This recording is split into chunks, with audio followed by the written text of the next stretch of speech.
Minimum 5 minutes mind set చేయాలి. అసలు ఇంద్రియాలు మొత్తం ఒక అట్మాస్ఫియర్లో పెట్టిన తర్వాత అప్పుడు ఫస్ట్ 5 minutes ధ్యానం చేసి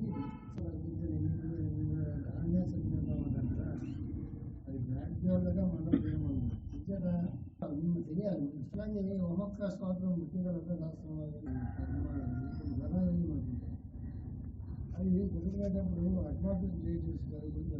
విశ్వాసనామాలు చెప్పండి. విశ్వాసనామాల్లో 4 విధాలు గుర్తుపెట్టుకుంది.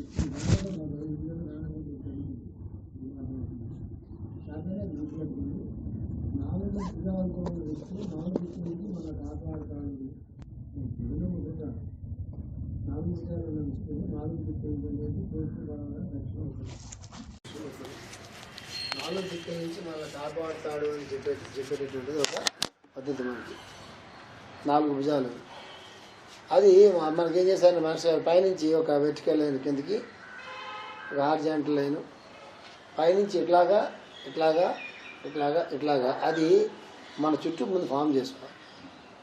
చేయాల్సిన కార్యక్రమం విశ్వనాథ సహనామం ముందు పైనుంచి మొదలుపెట్టి ఒక వెర్టికల్ లైన్, మధ్యలోంచి మొదలు హారిజాంటల్ లైన్, పైనుంచి మొదలుపెట్టి ఇట్లాగా ఇట్లాగా ఇట్లాగా ఇట్లాగా పెట్టుకున్న తర్వాత మీకు మన వేసిన తర్వాత చుట్టూరా సైకిల్ ఫామ్ చేయాలి.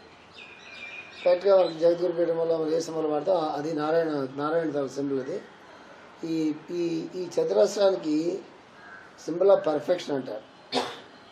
అందుకే కొన్ని ఆశ్రమాలు అంటే మన ఆంధ్రాలో ఉండే ఆశ్రమాల్లో మీరు చూసుంటారు. కానీ కొన్ని ఆశ్రమాల్లో వాళ్ళ మధ్యలో ఎక్కడో ఒక స్క్వేర్ కడతారు. ఆశ్రమాల్లో స్క్వేర్ కడతారు. ఈ కర్ణాటకలో కొన్ని ఆశ్రమాల్లో ఉంటుంది. ఆ స్క్వేర్ కట్టి ఏం చేస్తారంటే ఈ స్క్వేర్ చుట్టూ ప్రదక్షిణాలు చేస్తే మీరు అనుకున్నది సిద్ధిస్తుంది, మీకు పరిపూర్ణత వస్తుంది, మీరు అనుకున్నది సిద్ధిస్తుంది, మీరు రక్షణ దొరుకుతుంది చెప్పి చెప్తారు వాళ్ళు. ఎందుకు చెప్తారంటే ఆ స్క్వేర్కి ఉన్నటువంటి లక్షణం ఏంటంటే పర్ఫెక్షన్ అనమాట. పర్ఫెక్ట్ స్క్వేర్ అనమాట. ఆ పర్ఫెక్ట్ స్క్వేర్ ఎప్పుడైతే ఫామ్ అవుతుందో ఆ స్క్వేర్ ఫామ్ అయిన తర్వాత అది పర్ఫెక్షన్ ఉంటుంది. అది వాళ్ళకి తెలుసో తెలియకో పదాలు చేస్తుంటారు, విధాలు అది ప్రదర్శనలు చేస్తారు. పర్ఫెక్షన్ వస్తుంది. అంచేత ధ్యానానికి సంబంధించిన సింబల్ అది. అంచేత ఆ సింబల్ని ధ్యానం చేయడం అనేటటువంటిది ఒక్క పద్ధతి. ఆ సింబల్లో మా చుట్టూ వేసుకుని ఆ సింబల్లో మనం కూర్చుని ఆ హృదయ స్థానంలో విష్ణు ఉన్నట్టుగా ధ్యానం చేయడం పద్ధతి. అక్కడి నుంచి పద్ధతులు మారుతాయి. ఇప్పుడు మీరు ఎవరైనా బాగా సిన్సియర్గా అట్లాంటి ఒక పరిస్థితి ఉంటే తర్వాత స్టెప్ నేను చెప్తాను. దానికి చాలా పద్ధతులు ఉంటాయి. ప్రస్తుతానికి ఏంటంటే ఒక వెర్టికల్ లైను, హారిజాంటల్ లైను, దాని చుట్టూరా 4 భుజాలు, దానికి కంప్లీట్గా ఒక సర్కిల్ తీసుకుని అక్కడ లోపలి హృదయ స్థానంలో విష్ణు ఉన్నట్టుగా అంటే ఆధార సెంటర్లో విష్ణు ఉన్నట్టుగా ఒక ధ్యానం చేసి ఆ ధ్యానంలో కొంతసేపు ఉండాలి.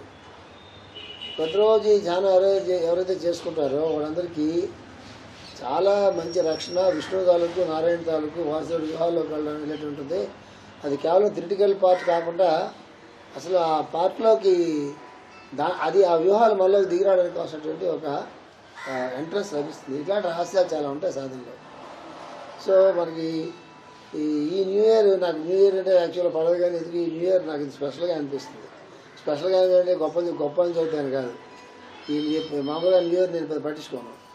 కానీ సాయంకాలం నుంచి న్యూ ఇయర్ అని బొమ్మలు అనిపిస్తుంది. అర్థం ఏంటంటే ఈ సంవత్సరం ఖచ్చితంగా ఏదో మనం చేయాలన్నమాట. లేకపోతే అంతలా న్యూ ఇయర్ని మామూలుగా నేను డిస్కరేజ్ చేస్తాను అసలు. అందువల్ల ఈ న్యూ ఇయర్కి ఏదో మొత్తం మీద ఈ సంవత్సరంలో ఏదో ఉంది, మన తెలియదు, నాకు కూడా తెలియదు ఏముందో. సో మొత్తం మీద ఇది ముందు ఈ ఆదివారం వచ్చింది, లక్కీగా మనకు ఆదివారం వచ్చింది. హోమం కూడా చేసుకుంటాం కాబట్టి న్యూ ఇయర్ ఆదివారంతో మొదలవడం అనేది ఇటువంటి ఆదివారంతో సండే కదా, ఇది సండే కదా ఫస్ట్ డే. ఆదివారంతో మొదలవటం, మనం హోమం చేసుకోవడం, విశ్వసనామాలు చదవమన్నాను.